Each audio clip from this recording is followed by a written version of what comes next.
Bonjour à tous et bonjour à toutes, bienvenue dans Destin de Femmes. Aujourd'hui, nous avons la joie de recevoir Diana Paola Lévy, ancienne présidente de la Viso France, fondatrice du cabinet Bibaye et auteure du livre Le syndrome du bon élève. Elle nous invite à réfléchir aux injonctions que nous portons ou bien qu'on nous impose, à la quête de perfection, aux besoins de reconnaissance et surtout à comment cela affecte particulièrement les femmes dans leur vie personnelle, professionnelle, familiale.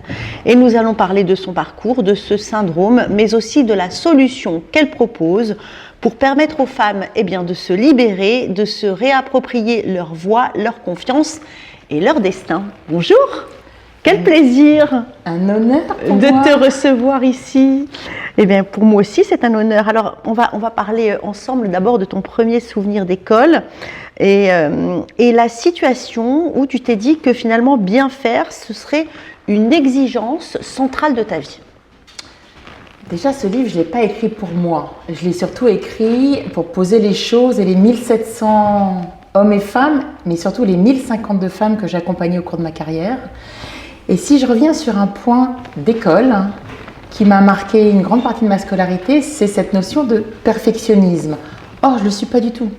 Je suis organisée, on est des femmes battantes, actives, où le choix n'est pas un choix, on avance, on fait en fonction des situations de la vie, des obstacles de la vie. Et j'étais habillée en blanc et jaune, parce qu'on me l'a rappelé il n'y a pas longtemps, parce que je change de décennie dans quelques mois.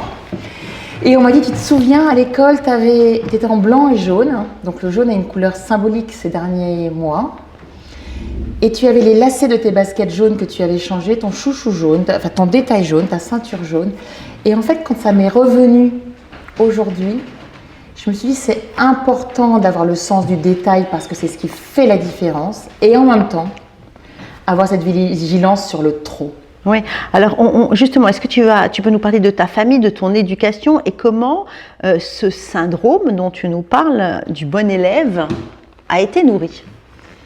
J'ai pas voulu le genrer, ce syndrome, même si on est là pour parler des femmes et des destins de femmes. Et je salue d'ailleurs tout l'engagement que tu fais de manière intergénérationnelle, interculturelle, inter-opinion politique, qui a une valeur très très très très forte d'ailleurs. Je regardais évidemment toutes les interviews qui ont parcouru sur Instagram et autres, donc merci. Merci à toi d'être là, parce que toi aussi tu en fais des choses, on va en parler. Nous en faisons.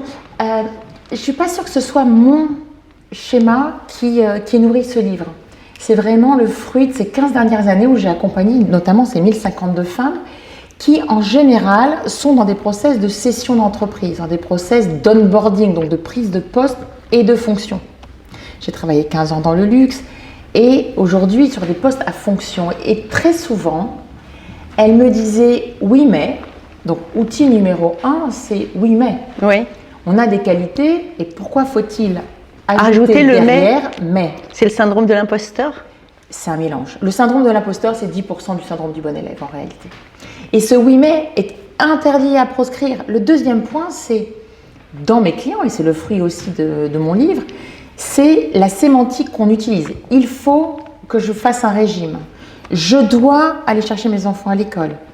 On a tous des obligations, évidemment, mais si déjà on change sa sémantique. Il y a une étude d'Harvard d'ailleurs qui inspire les outils de ma méthode Bibaye, que j'exerce depuis autant d'années, qui dit que quand on utilise cette sémantique, il faut et tu dois, neurologiquement, émotionnellement, sur les 60 millions de pensées qu'on a par jour, ça prend 30% de l'énergie. On peut remplacer par « j'ai besoin de penser de me mettre au régime » ou « j'ai encore la contrainte d'aller chercher mes enfants, comment je peux faire différemment pour que ce soit moins de stress ?» Et c'est un outil numéro 2. Oui. Ce besoin de reconnaissance dont tu parles beaucoup, il est souvent plus intense chez les femmes, dans certains contextes, par exemple, comme tu dis, de travail, la famille, la société. Qu'est-ce que tu as observé à ce sujet? Je crois que le syndrome du bon élève touche les hommes et les femmes. Chez les femmes, elles se l'auto-déclarent, elles s'auto-sabotent souvent et elles sont dans une position passive ou défensive. C'est-à-dire qu'elles se justifient pour rendre visible ce qu'elles font et être reconnues par l'autre. Or, moi, ce que j'explique dans mon livre, je prends le sujet à l'envers. D'abord, il y a le bon élève, on aime les bons élèves, on aime les gens qui sont à l'heure, les gens qui disent quelque chose et qui tiennent leurs promesses. Donc, être bon élève, c'est génial. L'enjeu, c'est l'inverse, c'est pas mauvais élève, c'est élève confiant. C'est comment on est trop bon élève, et c'est là où le syndrome est là, et c'est clinique. Tu es en train de dire que le trop est l'ennemi du bien, en fait. Exactement. Et c'est clinique, le syndrome du bon élève. Il n'y a pas de médication, il n'y a pas de médicaments, il y a juste un travail sur des baby steps, sur comment faire différemment. Et en fait, ce besoin de reconnaissance, c'est quand on fait en fonction du besoin de l'autre. Oui, c'est ça. Et qu'après, il y a la notion de est-ce que je sais dire oui, est-ce que je sais dire non? Ça, c'est un point important. Et la phrase qui vraiment trône, chaque année j'ai une phrase, et cette année c'est est-ce que je sais me mettre moi dans des situations qui me méritent? Est-ce que ce dîner j'ai envie d'y aller? Est-ce que cette réunion je vais accepter de me faire tacler par mon boss? Si la réponse est j'ai pas le choix, alors l'indicateur du syndrome du bon élève vient de toi. Oui, c'est ça, c'est ça. Et quel conseil justement tu donnerais à ces femmes qui finalement ont réussi à se libérer de ce problème-là? Alors, si elles sont libérées, elles n'ont plus besoin de moi. Mais ceci dit, celles qui ont envie de faire différemment, celles qui ont envie de négocier une promotion financière, celles qui ont envie de parler et d'oser exprimer leurs idées en réunion, parce qu'il s'agit de ça aussi, ou bien de donner une part de mécontentement, ou veille de vacances, de dire à son boss, non, c'est pas possible, ou bien de reprendre un de ses collaborateurs en disant, c'est plus possible, c'est de travailler sur l'assertivité. L'assertivité, c'est vraiment la clé du syndrome, alors de l'imposteur un peu, et surtout du bon élève, c'est d'exprimer clairement en 3 points ce que l'on a besoin de dire. En disant le jeu, est-ce qu'il y a un des points que tu as aimé là entre l'augmentation de salaire, la réprimande au boss ou en dessous? Comme ça, je te donne un exemple de l'assertivité. Écoute, par exemple, oui, ça pourrait être, disons la libération des injonctions sociétales et le fait finalement de se dire qu'on est libéré de ce que veut l'autre. Pour être libéré, il faut savoir déjà ce qu'on veut soi. Et pour savoir ce qu'on veut soi, c'est très simple, on n'a pas besoin de faire une thérapie. Enfin, évidemment, les psys, les psychiatres, c'est génial. Oui, mais Diana Paola, tu es bien d'accord que trouver son désir, ça prend 40 ans de thérapie. Encore, il y en a qui ne trouvent pas. Ça a l'air simple comme ça. J'ai pas fait de thérapie, donc je peux pas en parler. C'est le plus dur, en fait. Ce que je dis, c'est que moi, je suis un booster, je vais à l'essentiel. Ouais. C'est vrai que ce livre, il s'adresse vraiment dans les carrières professionnelles, mais comme on a 3 vies, une vie perso, une vie professionnelle et une vie caritative, donc il se joue dans les 3 vies. Ce qui est sûr, c'est que, quand même, définir ce dont on a besoin et ce qui est juste pour soi. Se mettre dans des situations qui nous méritent. Et pour répondre à ta question, l'assertivité, c'est exprimer clairement ce que l'on veut, ce qu'on a besoin. Par exemple, en réunion, la majorité du comité de direction, ou simplement de la réunion, faisant quelque chose de basique, est contre ce que l'on pense vraiment. Et ça va avoir un impact sur mon quotidien. Il y a 3 options, Valérie. Le premier, je ferme ma gueule. 80% des personnes font ça.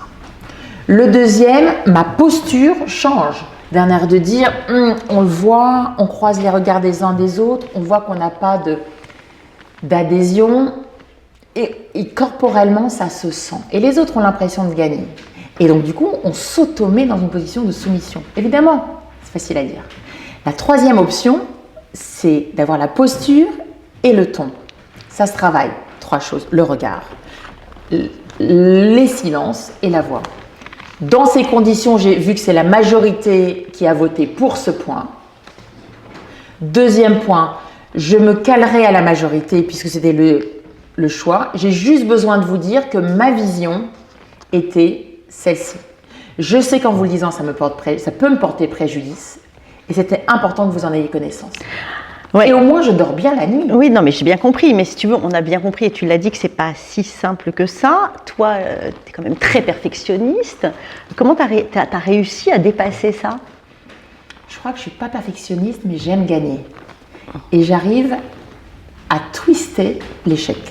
Parce qu'évidemment, on en a tous des échecs de vie, des échecs de confiance. Oui, mais par exemple, les femmes que tu as coachées, elles ont réussi à te faire dévier de ton chemin?